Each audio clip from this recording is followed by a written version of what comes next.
You might recall I spoke last week, and it was on my Facebook page. The President of the United States, in this continuing lurch to the left, was supporting the teaching of critical race theory in American schools. Remember last week I asked you, why am I telling you this?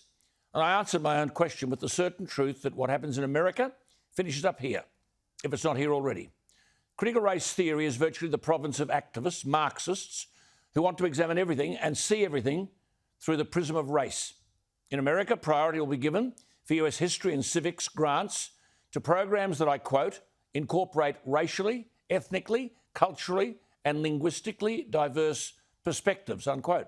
I warned of this a week ago. Biden has repeatedly talked up the notion that America's full of systemic racism, so teach the kids in schools that they live in a racist nation and that all white people are oppressors and all people of colour are victims. Critical race theory.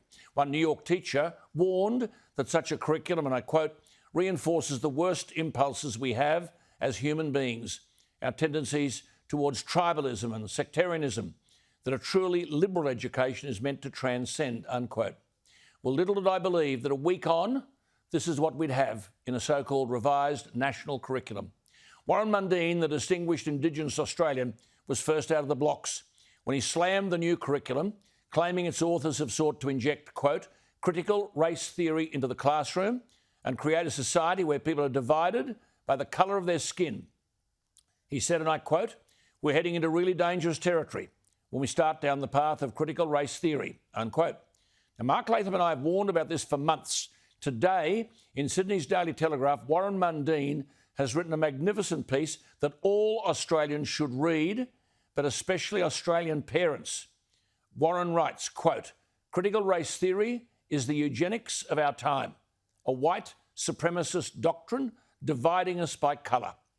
He said, when you centre race as the basis for your existence, you've forgotten the words of Martin Luther King Jr.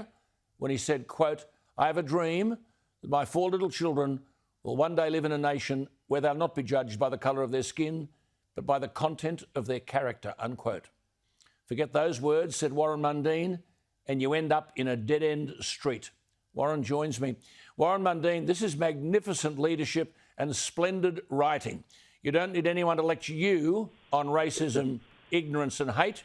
You lived all three until you were 13. Yeah, well, that's right. I grew up in a society that was like that, and it was, you'd go back to the Menzies era government that it gave all voting rights to Aboriginal people in Australia, and then you go to Harold Holt, who had the 67 referendum, which brought all of us together as a nation. And since the 70s, there's been no laws that have been discriminatory in Australia against Aboriginal people or against any person who lives in this country. And I get sick and tired of people saying that, talking about the United States and talking about Australia as racist countries. In actual fact, they can't point to any law that is racist. They can't point to a whole range of things. In fact, when you get a society like Australia does, the Australian taxpayer has been very generous in pouring its money out to get Aboriginal people educated, get them through universities, to supply money for helping to set up businesses and employment programs. Now, and $30 billion every year anyway to close the gap. I love the fact that you said you were taught to live out the Martin Luther King Jr. faith, that you wanted to live in a nation where the children will not be judged by the colour of their skin but by the content of their character. Yet here we are going backwards in the teaching of our children. As you say, you can't defeat racism, ignorance and hate with racism, ignorance and hate.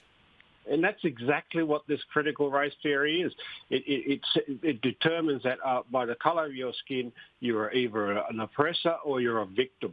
Now, my family, even under the old racist laws going back into the 40s and that, never saw themselves as victims. They always worked hard. They saw their way of getting out of poverty and to getting a better life for themselves, like all Australians do, is by education, is by going out and learning a trade or going on to university and getting qualified and working hard to feed your family and get a roof over their head. But as you say, under this critical race theory, that makes Barack Obama's daughters from a wealthy family with the best education in the world and for whom no door is closed, they are disadvantaged because of the colour of their skin, or a white child from an Australian suburb or village with a meth-addicted single mother is privileged. I mean, surely the notion that race determines your place in life is racist by definition.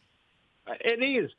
Look, we fought a Second World War against this type of stuff. And one thing we can thank Hitler for, because he proved that eugenics were nonsense. That, it wasn't the colour of your skin. It wasn't what religion or you were atheist, what you are. It was what your character was. If you wanted to go out there and work hard and to build a life for yourself and for your children and your grandchildren, then that showed that you were a good person. Yes.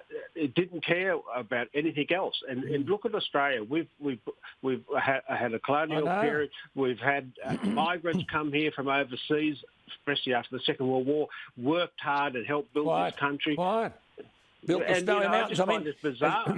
As you say, to tell black children they're disadvantaged because they're black is abusive. You made the point. Tell them they can do anything they set their mind to. But on that basis, Warren, what damage are we doing to children when we tell them they're starting behind the game because of the colour of their skin or because they're white, which is also a colour, that they should feel shame and guilt because they possess some evil privilege? What the hell? Well, they're going to end up with mental health issues. And why? And then you're telling kids, no matter what you do in life, you're going to be this evil person or you're going to be this victim. That is just nonsense. And it's giving, we should be telling all kids, no matter who they are, that the world's their oyster. There's massive opportunities out there to do. Get out there and get educated and work hard, and you will get to the place that you want to get to. And look, we've got Aboriginal doctors now, we've got Aboriginal lawyers, we've got Aboriginal engineers, we've got all these incredible people, and yet academia and the schooling system is telling them that they're victims, and that they'll, no matter what they do in life, they'll continue to be victims. That's it's infecting. Craziness. But see, Warren, it's infecting everyday life. It's crippling educational institutions. Why wouldn't government, now I'm not flattering you here, I'm talking what people are thinking at home listening to you. Why wouldn't government say to Warren Mundine, will you go and address school principals? You go and address the kids in the classroom. You tell them the reality of what you've been through, what you've come to, and what opportunities are there. But I mean, corporations and sporting codes are in the same boat. They're taking their orders, I mean, you made the point, from the far left political movement. I mean, all destroying people's lives. Listen, I wish we could talk all night.